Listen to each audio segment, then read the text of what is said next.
नमस्कार प्रणाम। हम गौतम गंभीर झगड़ा बा तो हमनी के रउरा सबके बीच में आज बहुत ही मजेदार एगो हास्य कविता लेकर आइल बनी जा, जेकर शुरुआत हमनी के चिक्कू भाई के तरफ से होई। त रउरा सब एकरा के सुनी और मजा ली। धन्यवाद।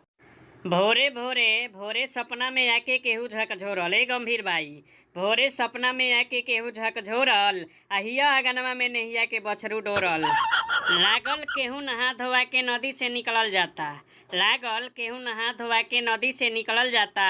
फरियावेला क्षितिज दुआरे धरा गगन के नाता, आ देखनी उहवे चांद के मुंह पर हंसी हिलोरल। बुझनी होत फजीरे बजे मजीरा पुरवा मीठ पवन के, होत फजीरे बजे मजीरा पुरवा मीठ पवन के, आ मोती बन के छितराइल सुध बुध धरती के तन के, आ लाल किरण के देखनी भोर के मांग बुझनी केतना भरमाई मन के फुसलाई रोज हिया के, केतना भरमाई मन के फुसलाई रोज हिया के पतियाई एको पतिया आइल नहीं पिया के, आलोर के देखनी आँख के छिकल आजा गोरल। जिंदगी पानी के बुलबुला एकर कवन ठेकान ह, जिंदगी पानी के बुलबुला एकर कवन ठेकान ह, आ खब ढह जाई ना जानी थुनी के बिना मचान ह, आ यही से होशियारी सबकर प्रेम बिटोरल। हिया अगना में नहिया के बछरू डोरल।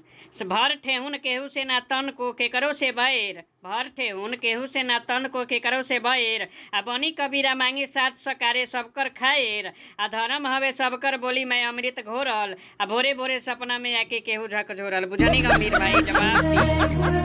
दौड़त धूरत धूप अगनवा में आ पहुँचल भोरे भोरे। कोहली भाई, दौड़त धूपत धूप अगनवा में आ पहुँचल भोरे भोरे, आ विदा अनहरिया भइल हो गइल सग धरतिया गोरे गोरे। बुझनी पनघट पनघट धावल चलली सोना सजल किरनिया, पनघट पनघट धावल चलली सोना सजल किरनिया, आ पानी पर चमके छमकेली चानी के पैजनिया।